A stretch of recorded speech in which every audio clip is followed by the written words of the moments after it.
What is going on, everybody? It is the Naughty Investor here. I hope you're having a great day. In this video, we're going to be talking about stable coins. What is a stable coin? Should you own them? The pros, the cons. Let's get into it. So, a stable coin is basically a cryptocurrency that is trying to be backed by something of usually a physical value or of a fiat currency. And they are doing this to reduce volatility. One example of a stable coin is Tether. Now, there's a lot of controversy surrounding Tether. For one, I think Tether needs to go under some more third-party audits. I think that's definitely something Tether needs to do to establish more validity. I'm not saying Tether's a scam, but I am saying they do need to go under more third-party audits to prove they're not a scam, to prove that they actually are backed by it. Now, what Tether is they issue Tether, and it's redeemable, and they have a big bank account filled with US dollars, and basically you can redeem the Tether to US dollars. Now, the conspiracy, the controversy, the thing they have to prove that isn't true is that their bank account doesn't have enough money in it to back the Tether they're issuing, which in essence would make it a depreciating cryptocurrency, something that is where they're not being truthful and honest with the buyers, okay? So Tether is another example of a stablecoin. Other cool examples of stablecoins, and here's my general opinion on stablecoins. I think they're going to find a niche in cryptocurrency. I don't think they're going to overtake everything because people like I understand people don't like the extreme volatility of crypto, but people like some of the volatility of cryptocurrency, especially in this infancy, because you have to remember, cryptocurrency is still relatively new. It's not something that's been out for years. We're still finding price equilibriums, okay? That's why prices fluctuate. There's still speculation. Where is this coin going to go? Will this coin's project finish? Which one will finish first? Which one will have mass adoption, right? There's a lot of unanswered questions, which is why it's so volatile. So when you hear someone say cryptocurrency can never be a real currency because it's volatile, we're still in the infancy, okay? So you definitely have to take that into consideration.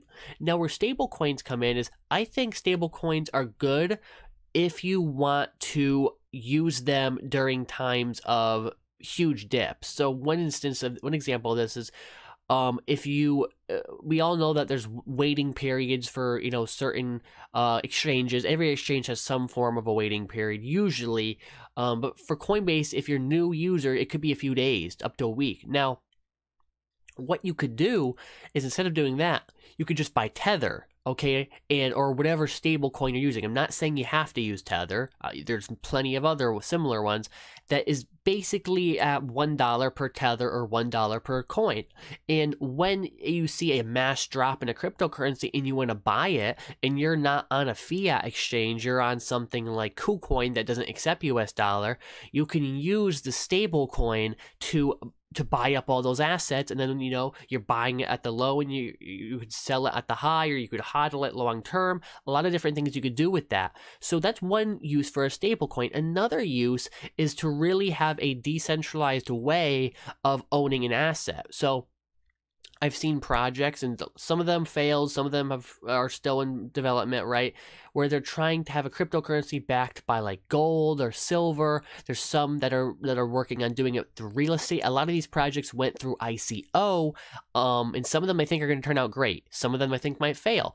The problem with these is you have to sometimes, depending on it, sometimes you might have to have some centralization in place, which kind of becomes problematic. So when you're looking at these types, you want them to make sure that they're using smart contracts to enable you want to make sure it's hands off. You want to make sure you're not entrusting the corporation you're not placing trust in the corporation, in the middleman, to make sure they're being truthful. You want to make sure everything's transparent with smart contracts, and they're using smart contracts to buy certain things at certain prices, and they're making everything automated and on the blockchain. You want everything to be on the blockchain.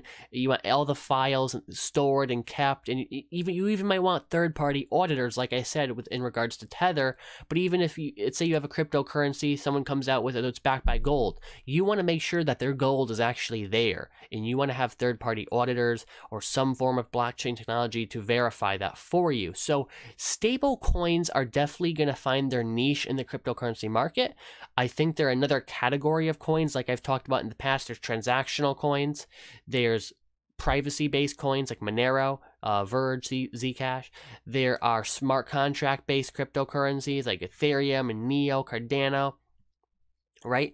Then there's just a store of wealth cryptocurrencies, something like Bitcoin and sort of Litecoin. Litecoin is a mix of a transactional and a store of value cryptocurrency.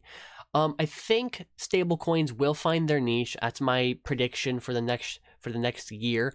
I don't think they should be all of your portfolio. I don't think they should be the majority of your portfolio, but I think there's a place to have them, especially the good projects, which I would like to make a video in the future on some of the better stablecoin projects out there.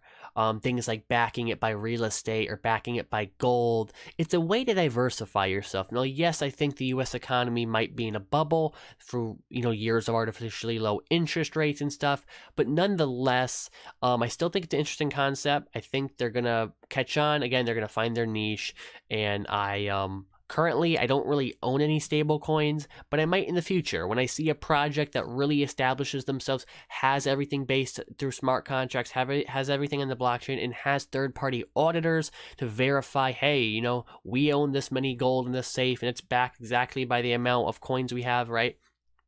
So you definitely want to look out for that. So I hope you enjoyed this presentation on stable coins. Kind of ranty, kind of long, but I did want to just get this out there that this is my prediction that this niche of coin might find itself a legitimate place in the market. I'm not saying you should go out and buy Tether or anything like that. I'm not really big on fiat to crypto stable coins. I'm more looking towards real life money producing assets like real estate or even commodities like gold and silver, and having those combined with cryptocurrency. And I think that's a cool idea. So thank you so much for watching. If you enjoyed this video, make sure you leave a like, make sure you subscribe, make sure you share it with anyone you know who likes cryptocurrency. And yeah, I'll see you in the next video, guys. Thank you so much for watching. Peace out.